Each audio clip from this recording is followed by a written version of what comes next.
ಏನಿಲ್ಲ ಅವತ್ತೇನೋ BJP ಅವರು ಏನೋ ಒಂದು ಗದ್ದಲ ರೀತಿಯಲ್ಲಿ ಏನೋ ಒಂದು CD ಇಟ್ಕೊಂಡ್ಬಂದು ಪೇಪರ್ಗಳು ಅಷ್ಟು ಒಂದು MLA ಆಗಿ ನಮಗೂ ಒಂದು ರೆಸ್ಪೆಕ್ಟಬಲ್ ಪೊಸಿಷನ್, ಅದು ಎಷ್ಟೋ ಸಾವಿರಾರು ಜನಕ್ಕೆ ಲಕ್ಷಾಂತರ ಜನಕ್ಕೆ ಅವಕಾಶಗಳು ಸಿಗಲ್ಲ. ನಮ್ಮ ತಂದೆ ತಾಯಿ ಮಾಡಿದ ಪುಣ್ಯ, ದೇವರ ಆಶೀರ್ವಾದ, ಜನರು ಮಾಡಿದ ಆಶೀರ್ವಾದಕ್ಕೆ ನಾವು ಅಲ್ಲಿ ಕೂತಿರ್ಬೋದು.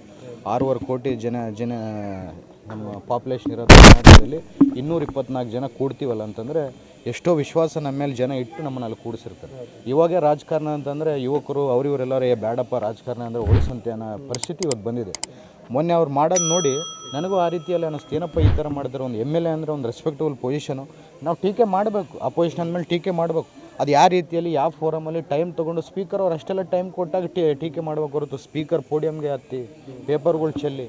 ಸ್ಪೀಕರ್ ಅನ್ನೋದು ಎಷ್ಟು ಒಂದು ರೆಸ್ಪೆಕ್ಟಬಲ್ ಪೋಸ್ಟ್, ಅದು ಪೀಠ ಎಷ್ಟು ರೆಸ್ಪೆಕ್ಟಬಲ್. ಯಾಕಂದರೆ ಪ್ರತಿ ಹಿಂದಿನ ಕಾಲದಲ್ಲಿ ನಾವು ನೋಡ್ತಿದ್ವಿ, ಮುಖ್ಯಮಂತ್ರಿಗಳು, ಉಪಮುಖ್ಯಮಂತ್ರಿಗಳು, ಅಪೋಸಿಷನ್ ಲೀಡರ್ಗಳು ಸ್ಪೀಕರ್ ಹೇಳಿದ ಮಾತೆ ಅಷ್ಟು ಬದ್ಧತೆಯಿಂದ ಗೌರವದಿಂದ ನಡ್ಕೊಂಡು ಹೋಗ್ತಿದ್ರು. ಇವತ್ತು BJP ಅವ್ರು ಮೊನ್ನೆ ಮಾಡಿದ್ದು ನೋಡಿದ್ರೆ ನನಗನ್ಸಿದ ಮಟ್ಟಿಗೆ ಎಲ್ಲರನ್ನೂ ಸಸ್ಪೆಂಡ್ ಮಾಡಬೇಕಾಗಿತ್ತು.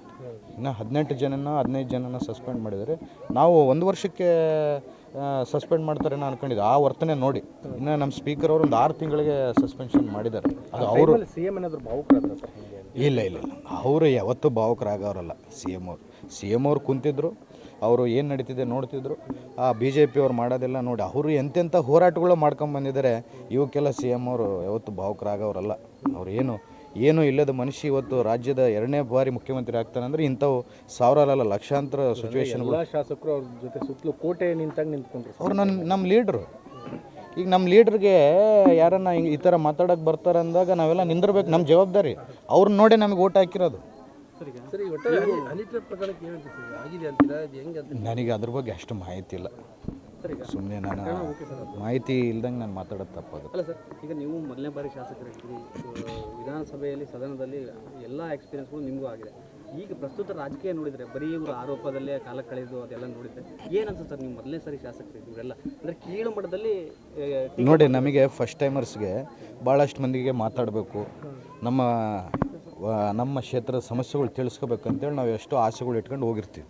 ಈ ಥರ ಇವರು ಗಲಾಟೆಗಳು ಮಾಡಿ ನಮ್ಮ ಸಮಯನೆಲ್ಲ ವ್ಯರ್ಥ ಹಾಳು ಮಾಡ್ತಾರೆ. ಕೋಟ್ಯಾಂತರ ರೂಪಾಯಿ ಒಂದ್ಸರಿ ಸೆಷನ್ಸ್ ನಡಿಬೇಕಂದ್ರೆ ಕೋಟ್ಯಾಂತರ ರೂಪಾಯಿ, ಎಂಟೈರ್ ಸ್ಟೇಟ್ ಅಫಿಷಿಯಲ್ಸ್ ಎಲ್ಲ ಅಲ್ಲೇ ಇರ್ತಾರೆ, MLAಗಳು ಅಲ್ಲೇ ಇರ್ತಾರೆ. ಅಷ್ಟು ಕೋಟ್ಯಾಂತರ ರೂಪಾಯಿ ಖರ್ಚು ಮಾಡಿ ಅಲ್ಲಿ ಅವ್ರು ಬಂದು ಜಗಳ ಮಾಡಿ 24 ಗಂಟೆ ಯಾರನ್ನು ಎದ್ದು ಮಾತಾಡೋಕೆ ಹೋದರೆ ಅದಕ್ಕೊಂದು ಟೀಕೆ. ಯಾಕಂದರೆ ಅವ್ರಿಗೆ ಸಬ್ಜೆಕ್ಟ್ ಇಲ್ಲ, ಅವರಿಗೆ ಲೀಡರ್ಶಿಪ್ ಇಲ್ಲ, ಸಬ್ಜೆಕ್ಟ್ ಇಲ್ಲ. ಏನು ಮಾಡಬೇಕು? ಕಾಂಗ್ರೆಸ್ ಅವ್ರ ಮೇಲೆ ಮಾತಾಡೋಕೆ ಏನೂ ಇಲ್ಲ. ನಾವು ಭಾಗ್ಯಗಳು ಏನು ಈ ಗ್ಯಾರಂಟಿ ಸ್ಕೀಮ್ಗಳು ಕೊಡೋಕ್ಕಾಗಲ್ಲ ಅಂದ್ಕೊಂಡ್ರು. ನಮ್ಮ ಸಿದ್ದರಾಮಯ್ಯ ಸಾಹೇಬರು, DCM DK ಶಿವಕುಮಾರ್ ಸಾಹೇಬರು ಅದನ್ನು ಕಡ್ಡಾಯವಾಗಿ ನಾವು ಕೊಡಲೇಬೇಕಂತೇಳಿ ಪಣ ತೊಟ್ಟು ಕುಂತು ಇವತ್ತು ಎಲ್ಲ ಗ್ಯಾರಂಟಿ ಸ್ಕೀಮ್ಗಳು ತಲುಪಿಸಿದ್ದಾರೆ.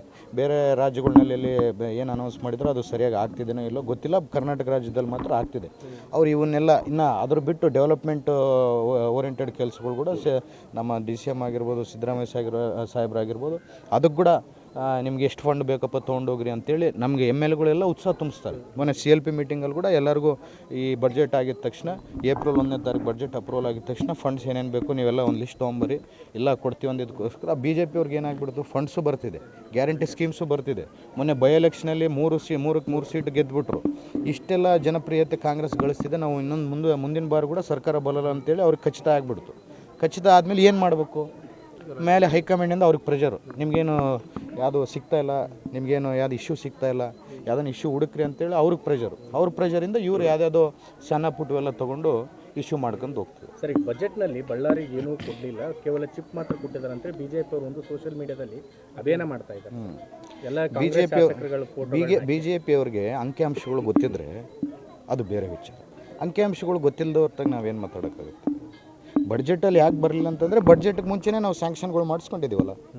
ಬಡ್ಜೆಟ್ಗೆ ಮುಂಚೆನೇ 1200 ಕೋಟಿ ವಾಟರ್ ಪ್ರಾಜೆಕ್ಟಲ್ಲಿ 270 ಕೋಟಿ ಸ್ಯಾಂಕ್ಷನ್ ಆಗಿ ಟೆಂಡರ್ಗೆ ಬಂದಿದೆ. ಇನ್ನೊಂದು 10 ದಿವಸದಲ್ಲಿ ಟೆಂಡ್ರು. ಅದನ್ನು ಅವ್ರು ಯಾರು ಮಾತಾಡ್ತಾ ಇಲ್ಲ, ಯಾಕಂದರೆ ಅವ್ರಿಗೆ ಅಂಕಿಅಂಶಗಳು ಗೊತ್ತಿಲ್ಲ.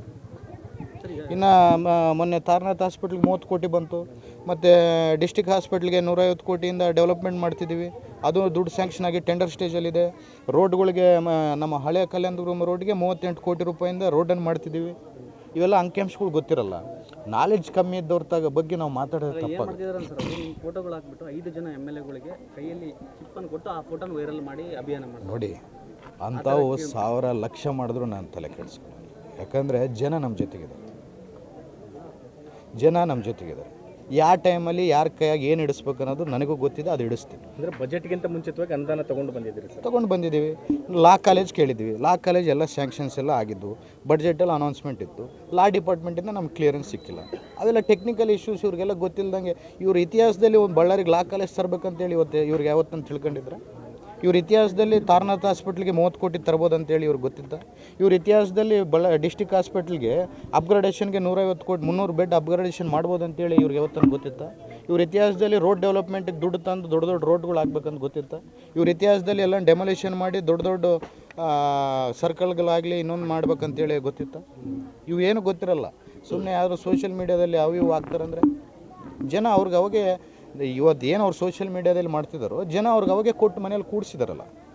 ಸರ್ ಲಾಸ್ಟ್ ಸರ್, ಈಗ ಕುಡಿಯೋ ನೀರಿನ ಯೋಜನೆ ಮಾಡ್ತಿದ್ದಾರಲ್ಲ, ಈ ಸಂಡೂರಲ್ಲಿ ಅದ್ರ ಬಗ್ಗೆ ಪ್ರೊಟೆಸ್ಟ್ ಆಗ್ತಿದೆ. ಅಂದರೆ DMF ಅನುದಾನನ ಸಂಡೂರಿಗೆ ಬಳಸ್ಬೇಕು, ನೀವು ಆ ಕುಡಿಯೋ ನೀರಿನ ಯೋಜನೆ ಕೊಡಬಾರ್ದು. ಯಾಕೆ ಸಂಡೂರಿಂದ ಯಾಕೆ ಬಳಸ್ಬೇಕು? ಅಲ್ಲಿ ಅದು ನಮ್ಮ ಮೈನಿಂಗ್ ಪ್ರದೇಶ, ನಮ್ಮಿಂದ ಹಣ ಹೋಗ್ತಾ ಇದೆ, ಬಳ್ಳಾರಿದು ಏನಿಲ್ಲ ಪಾತ್ರ ಅಂತೇಳಿ ಅಲ್ಲಿ ಪ್ರೊಟೆಸ್ಟ್ ಮಾಡಿ. ನಮ್ಮ ಬಳ್ಳಾರಿ ಸುತ್ತಮುತ್ತಲು ಕೂಡ 10 ಕಿಲೋಮೀಟರ್ಸ್ ರೇಡಿಯಸಲ್ಲಿ ಮೈನಿಂಗ್ ನಡೀತಾ ಇದೆ, ಆ ಬಳ್ಳಾರಿ ತಾಲೂಕಲ್ಲಿ ನಡೀತಾ ಇದೆ. ಅದಕ್ಕೋಸ್ಕರನೇ ಸುಪ್ರೀಂ ಕೋರ್ಟ್ ಏನು ಇವತ್ತು ಸುದರ್ಶನ್ ರೆಡ್ಡಿ ಅನ್ನೋರನ್ನ ಅಥಾರಿಟಿನ ಏನು ಇಟ್ಟಿತ್ತು ಈ KMRCನ, ಅವರು ಒಪ್ಪಿ ಹೌದು ಬಳ್ಳಾರಿ ಕೂಡ ಮೈನಿಂಗ್ ಎಫೆಕ್ಟೆಡ್ ಏರಿಯಾ, ಬಳ್ಳಾರಿಗೂ ದುಡ್ಡು ಕೊಡಬೇಕಂತೇಳಿ ಅವರು ಒಪ್ಪಿಗೆ ಆದಮೇಲೆ ಅಲ್ಲ ನಮಗೆ ದುಡ್ಡು ಬರ್ತಿರೋದು. ಯಾರೋ ಕೆಲವಷ್ಟು ಜನ ಅಜ್ಞಾನಿಗಳು ಪ್ರೇರೇಪಣೆ ತುಂಬಿಸಿ ಯಾರೋ ಸ್ಟ್ರೈಕ್ ಮಾಡಿಸಿದ್ದಾರೆ. ಪಾಪ ಜನ ಅಮಾಯಕರು ಹೋಗಿ ಏನೋ ಇದು ನಿಜ ಏನೋ ಅಂದ್ಕೊಂಡು ಹೋಗಿದ್ದಾರೆ. ನನಗೆ ಗೊತ್ತು, ಪೇಪರಲ್ಲೆಲ್ಲ ನಿಮ್ಮ ಮೀಡಿಯಾದಲ್ಲೇ ನಾನು ನೋಡಿದ್ದು. ಅವ್ರು ಅಮಾಯಕರು ಪಾಪ ಹೌದು ಇದು ನಿಜ ಏನೋ ಬಳ್ಳಾರಿಗೆ ಈ ಥರ ಹೋಗಿದ್ದೇನೆ ಅಂತೇಳಿ. ಎಲ್ಲ ಸಿಸ್ಟಮ್ಯಾಟಿಕಲಿ ಸುಪ್ರೀಂ ಕೋರ್ಟ್ ಗೈಡ್ಲೈನ್ಸ್ ಪ್ರಕಾರ ಗೈಡ್ಲೈನ್ಸ್ ತಪ್ಪಿ ಏನು ಮಾಡೋಕ್ಕಾಗಲ್ಲ. ಆ ಗೈಡ್ಲೈನ್ಸ್ ಮೂಲಕನೇ ನಮಗೆ ದುಡ್ಡು ಬಂದಿರೋದು. ಆ ಗೈಡ್ಲೈನ್ಸ್ ಮೂಲಕನೇ ನಾವು ಈ ಥರ ಮಿಸ್ಕನ್ಸೆಪ್ಷನ್ಸ್ ಇದ್ದರೆ ನಾವೆಲ್ಲ ಹೋಗಿ CMಗೆ ಮತ್ತು KMRC ಯಾರು MD ಇರ್ತಾರೋ ಅವರೆಲ್ಲ ಕುಂತ್ಕೊಂಡು ನಮ್ಮ 10 ಕಿಲೋಮೀಟರ್ಸ್ ರೇಡಿಯಸಲ್ಲಿ ನಮ್ಮದು ಮೈನಿಂಗ್ ನಡೀತಿದೆ, ನಾವು ಧೂಳು ತಿಂದಿದ್ದೀವಿ, ನಮ್ಮ ಮಕ್ಕಳು ಕೂಡ ಆ ಎಫೆಕ್ಟೆಡ್ ಏರಿಯಾಸಲ್ಲಿ ಇದ್ದಾರೆ. ಏನಂದ್ರೆ ಸರ್, ಇಲ್ಲಿ ಜಾಸ್ತಿ ಮೈನಿಂಗ್ ನಡೀತಾರೆ ಸಂಡೂರಲ್ಲಿ, ಇದರಲ್ಲಿ ಸಿಂಹಪಾಲು DMF ಅಲ್ಲಿ ನಮಗೆ ಸಿಗಬೇಕು, KMERC ಹೌದು ಸಿಗ್ತಿದೆ ಅಲ್ಲ ಅವ್ರಿಗೂ ಸಿಗ್ತಿದೆ, ಅದ್ರ ಜೊತೆಗೆ ನಮಗೂ ಸಿಗ್ತಿದೆ. ಎಲ್ಲ ನೋಡಿ ಒಂದೇ ಜಿಲ್ಲೆ ಎಫೆಕ್ಟೆಡ್ ಏರಿಯಾ ಇದ್ದಾಗ ಎಲ್ಲರೂ ಹಂಚ್ಕೊಂಡು ತಿನ್ಬೇಕು ಹೊರತು ಅಲ್ಲಿಗೆ ಸಿಂಹಪಾಲು ಹೋಗ್ಬೇಕಂದ್ರೆ ಅನ್ಯಾಯ ಆಗುತ್ತದೆ, ಪ್ರಾಂತೀಯ ಅಸಮತೋಲನ ಆಗ್ಬಿಡುತ್ತೆ. ಕರೆಕ್ಟಾಗಿ ಬ್ಯಾಲೆನ್ಸ್ಡಾಗಿ ಮಾಡ್ಕೊಂಡು ಹೋಗ್ಬೇಕಂದ್ರೆ ಗೈಡ್ಲೈನ್ಸ್ ಪ್ರಕಾರನೇ ಮಾಡ್ಕೊಂಡು ಹೋಗ್ಬೇಕು.